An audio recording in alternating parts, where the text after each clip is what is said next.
예, 안녕하십니까. 네, 국민의힘 전당대회가 갈수록 과열 양상인데요. 어제는 합동연설회에서 뭐 의자까지 뭐 던지는 그런 상황이 빚어졌는데요. 어떻게 보십니까? 방금 뭐 진행자께서 표현하신 과열이라는 표현이 뭐 정책이나 노선을 가지고 대립하고 또 국가 비전을 놓고 서로 경쟁하는 모양새라면은 그건 나름 긍정적인 어떤 과열일 텐데요. 최근의 모습이라고 하는 거는 서로 과거의 이제 댓글팀 의혹이라든지 이런 것을 들춰내고 그리고 무엇보다도 뭐 물리적인 충돌까지 있었다고 하니 저는 참 저도 국민의힘의 전당대회를 뛰어서 당대표가 되어봤지만 예전과 많이 달라진 것 같습니다. 네. 그 국민들이 지켜보기에 그래도 이제 그 집권 여당인 만큼 어떤 정책이나 비전도 좀 제시를 해야 할 텐데 왜 이런 상황이 빚어지고 있다라고 생각을 하십니까? 사실 윤석열 정부가 들어서면서 국민의힘의 당대표가 누가 되느냐가 사실 큰 의미가 없는 상황이 되어버렸습니다. 결국에는 저도 윤석열 대통령 측 윤핵관들에 의해서 축출되었고, 그리고 잘 아시는 것처럼 김기현 대표도 어떻게 당대표를 만들더니 쫓아내지 않았습니까? 그 다음에 또 한동훈 비대위원장 세운 다음에 그 사람을 내쫓겠다고 대통령이 나서지 않나. 그렇기 때문에 선거가 말 그대로 선거 그 자체로 끝나지 않고 외부에서 상당 이런 외력이 존재하는 상태가 있기 때문에 이런 일들이 발생하는 것이 아닐까 그런 생각합니다. 네. 전당대회 과정에서 이제 최근에 가장 논란이 되고 있는 것은 이른바 이제 그 댓글팀 운영 의혹일 텐데요. 이 의혹과 관련해서 어떻게 생각을 하세요? 장해찬 전 최고위원은 본인이 직접 한동훈 후보 측의 여론 조성팀에 참여를 했었다 이렇게까지 폭로를 했지 않습니까? 저희가 보면은 이 의혹이 누가 뭐 캐물은 것도 아니고 결국 김건희 여사와 한동훈 위원장 간에 전송되었던 그런 텔레그램 내용이 공개되면서 그 안에 보면은 상호 간에 서로 댓글팀을 쓴 것이 아니냐는 공격에 대한 얘기가 나오면서 사실 일반적으로 어떤 사람 간의 갈등이 있을 때 댓글팀을 의심하진 않거든요. 근데 그 두 분 간에는 상호의 댓글팀을 의심하고 했다는 것이 나오면서 그럼 이런 걸 아주 자연스럽게 생각하는 분들이구나 이렇게 된 것이고 어떻게 보면은 장해찬 전 최고위원 같은 경우에는 뭐 소위 말하는 윤석열 대통령의 측근 중에 하나로서 이런 부분을 잘 알고 있기 때문에 그 말의 신빙성이 더해지는 그런 모양새입니다. 네. 일부에서는 그 한동훈 후보에 대한 뭐 댓글팀 운영 의혹 제기가 이른바 이제 전당대회 이후에 한동훈 후보에 대한 뭐 사법 리스크로 이어질 거다 뭐 이런 관측도 나오고 있는데 대표님 의원님께서는 어떻게 생각을 하세요? 그러니까 사실 저희가 뭐 인터넷에서 댓글을 통해서 여론 조작을 한다든지 아니면 이번에 한동훈 후보는 뭐 커뮤니티 사이트에 일정한 콘텐츠를 만들어 올리는 팀이 있었다는 것이 장해찬 최고위원의 주장인데 이런 행위가 사실 가볍게 여겨지기도 했지만은 예전에 문재인 대통령을 위해서 김경수 지사가 소위 드루킹이라는 사람들과 어울려가지고 킹크랩이라는 걸 써서 댓글 달았다. 그 사건이 처음 터질 때만 하더라도 이게 심각하게 다뤄질 사안인가 사람들이 몰랐지만 결국 법원의 판단이라는 거는 김경수 지사라는 아주 중요한 정치인이 실형을 살아야 될 정도로 이건 근절돼야 될 행태라고 판단한 거거든요. 그렇기 때문에 이번에 이런 일들이 불거졌을 때 사람들이 예전보다는 굉장히 민감하게 대응하는 것 같습니다. 그리고 또 한 가지 살펴볼 거는 윤석열 대통령께서 사실 스타 검사로 이제 유명해지던 시절에 가장 국민들에게 먼저 각인되었던 것이 국정원 댓글 사건을 수사하면서 권력이 굴하지 않고 수사를 했기 때문에 그때 뭐 사람에 충성하지 않는다라는 멘트와 함께 떴던 건데 이번에 장해찬 전 최고의 증언 중에 보면요. 공무원도 사실 이런 일에 참여했다는 즉 그런 정황이 있다는 식으로 얘기했거든요. 저는 그렇다면 이건 일파만파 번질 수밖에 없는 얘기입니다. 네.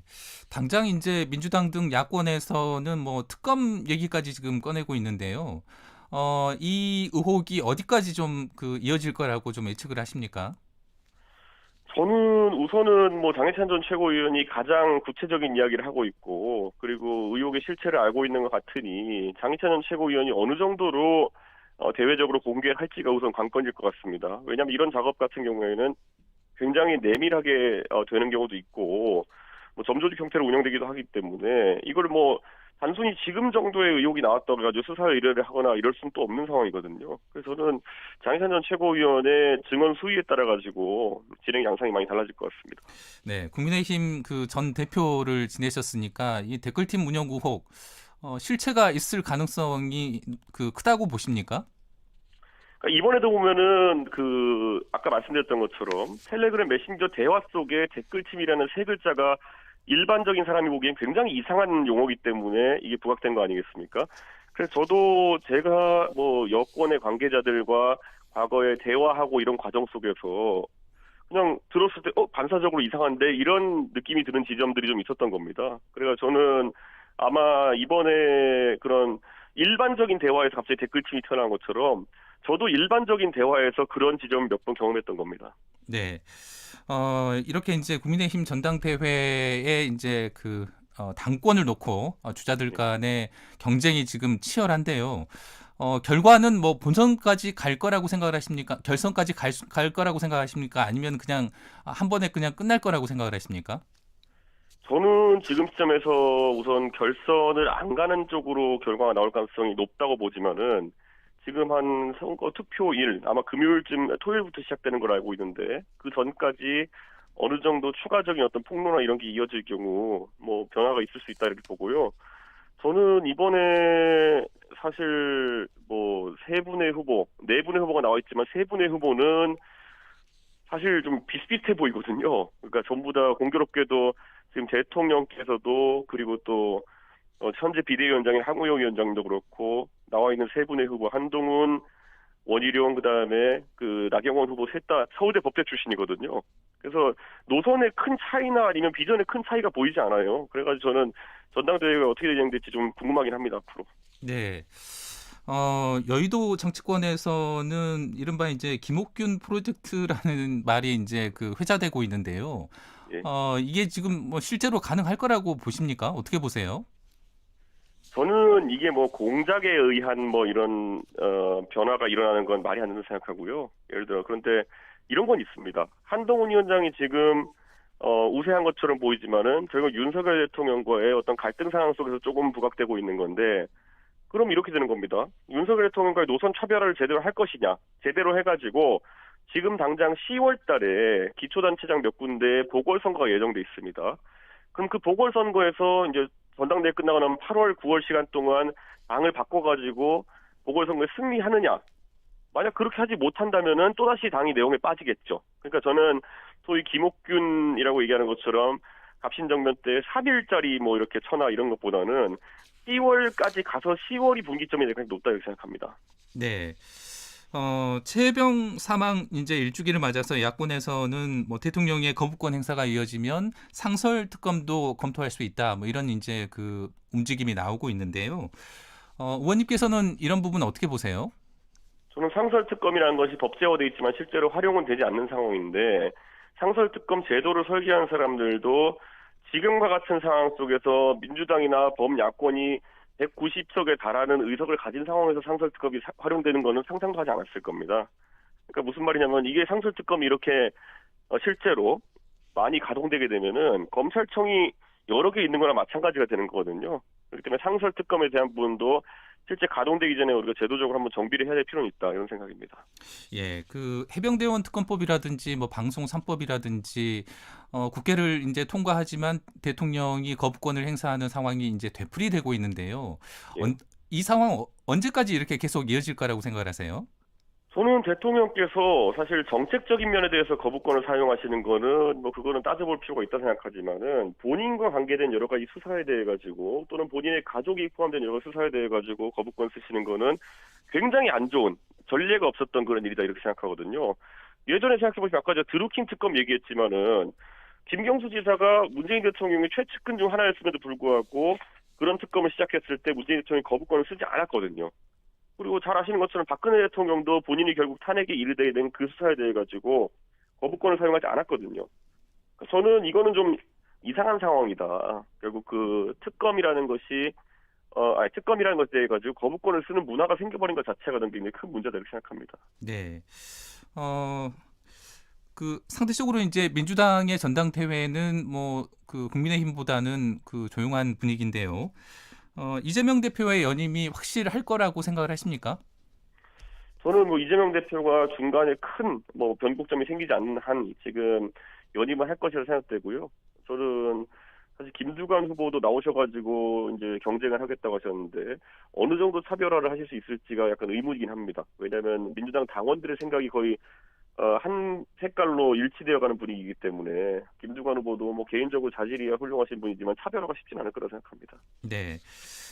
민주당 최고위원 후보들도 뭐 친명 일색이라는 그런 그 목소리가 나오고 있는데요.